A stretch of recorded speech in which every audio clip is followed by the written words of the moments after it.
What is science? Science is an organized way of gathering information about the natural world. It's a way of observing, a way of thinking, and a way of knowing. One of its goals is to provide natural explanations for events in the natural world. It also aims to use those explanations to understand patterns and to make useful predictions about natural events. Most of the times, scientific discoveries raises more questions than it answers. This constant change does not mean science has failed. On the contrary, it shows that science continues to advance. Scientific methodology.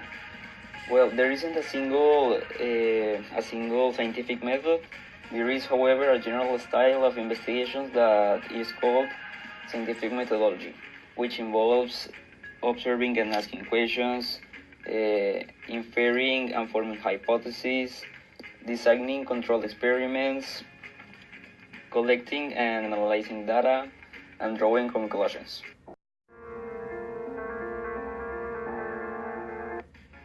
Well, I talked about scientific method, which is used to answer questions, but where do those questions come from? They may be inspired by scientific attitudes, like curiosity, skepticism, open-mindedness, and creativity.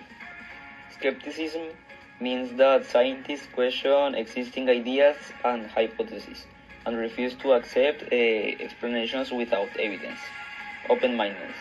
Scientists are willing to accept different ideas that may not agree with the hypothesis. Creativity. Scientists must be creative in order to create useful experiments.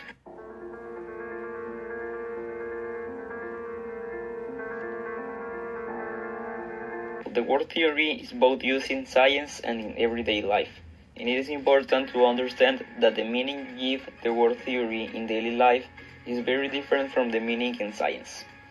In science, the word theory applies to a well-tested explanation that unifies a broad range of observations and hypotheses, and that enables scientists to make accurate predictions about new situations.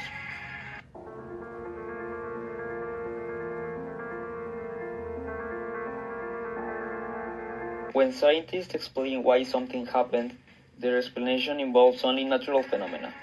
Pure science does not include ethical or moral viewpoints.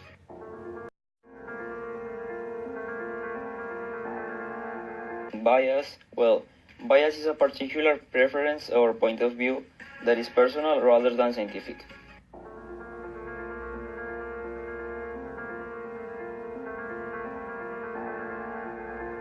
Characteristics of living things. Biology is the study of life. But what is life? What distinguishes living things from non-living matter? Living things are based on a universal genetic code.